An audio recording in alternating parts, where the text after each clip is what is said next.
તોફાનપુરી મહારાજના સાનિધ્યમાં સંત મેળાવડો ભોજન અને પ્રસાદનો લાવો અપાવો એ પણ એક તાલીથી વધાવી લેવો. બોલો સદગુરુદેવ કી. ને આપણોને દર્શન કોને કરાવો અને ભોજન કોને કરાવવા એવા ઉદારામ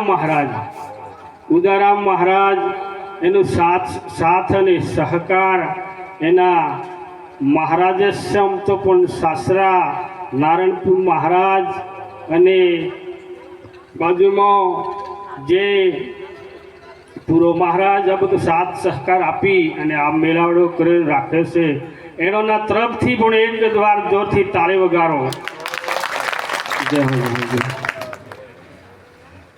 તો સંતો સત્સંગ તો થાતો થાય છે અને કરી રહ્યા હે મહાપુરુષો એવા પરમ પૂજ્ય પરમ આદરણીય સંત શ્રીમણી એવા તોફાનપુરી મહારાજ, બાજુમાં પરમ પૂજ્ય પરમ આદરણીય એવા મણિરામ મહારાજ, બાજુમાં પરમ પૂજ્ય પરમ આદરણીય એવા કરણ મહારાજ, પરમ પૂજ્ય પરમ આદરણીય સોમા મહારાજ અને બાજુમાં પરમ પૂજ્ય પરમ આદરણીય એવા મગનરામ મહારાજ, પરમ પૂજ્ય પરમ આદરણીય એવા ગુજરી માતાજી અને સબ સંતાને આ શબ્દોથી તમને અમે વધાવીએ. બોલો સદગુરુદેવ કી જય. તો આ 17 સાયાની છે સંતોની ગત ગંગા કહેવાય. સંતોની ગત ગંગા કહેવાય. આ મોજ કરવા માટે, આનંદ કરવા માટે और મહારાજે કીધું કોક લેતા જજો નગર ક્यों ગાતે ક્यों ન હું લાવા તે કોઈ ને. મહારાજ એમ કીધું સત્ય વાત છે. કોક લેતા જાજો.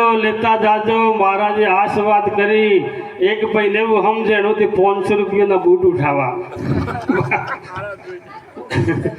500 રૂપિયાના બૂટ ઉઠાવી લઈને જતા રાજો એનો ને પણ કહેવાનું હારું, લેવાનું હારું, લેતા જજો.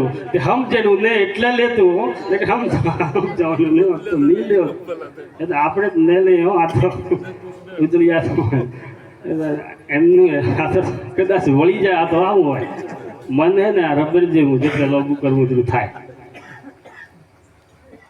આપણને આ મનુષ્યનો અવતાર, મનુષ્યની વાત, પાપના પુણ્યથી મળો મનુષ્યનો અવતાર, હેત કરીને હરી ના ભજે એને લાખો વાર ધિકાર. ઠપકો આલો.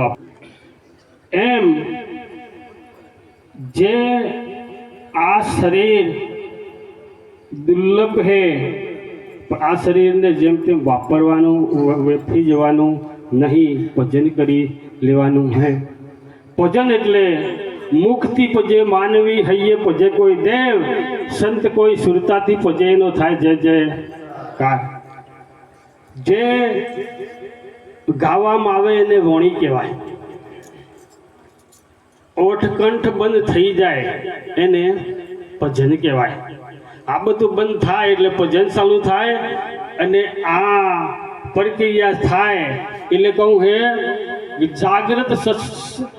જાગ્રત સશુપતિ ને તુરિયા આગે તારબંધા નિરેખવદ હે ન્યારા. એટલે ખાસ કરી બણું પોષ તત્વોનું બ્રહ્માંડ બણું આ અરસ પરસ પોષના પોષ 10 તત્વોથી પરિબ્રહ્મ નારાયણ પર જે પોષ તત્વ હતું મોટું હતું પોષ તત્વનું બણું, આ પિંડે પોષ તત્વનું બણું. જે અરસ પરસ 12 તત્વોની આપણને જરૂર પડતી હોય, આ તત્વ એકલો કામ કરી શકતો નહીં. પિંડના તત્વની જરૂર પડે અને બ્રહ્માંડના તત્વની એ જરૂર પડે. કેમ? સંત મહાપુરુષ से बोलेगा તું કરતા તન બજાયા પિંજ સાચું સમરણ કીધું, પિંજરમાંથી પ્રગટ કીધું ને દાદુને દર્શન કીધું. જે આ તત્વે પિંડનો તત્વે અને બ્રહ્માંડનો તત્વે એ માણસ સંત જોગી જટાધારી ગમે તે કોઈ સંત કે સાધુ જે કોઈ ભજન કરવા બેહે એ વખત આ બે તત્વોનો ક્રોસિંગ થતો હોય. બે તત્વોનો ક્રોસિંગ થાય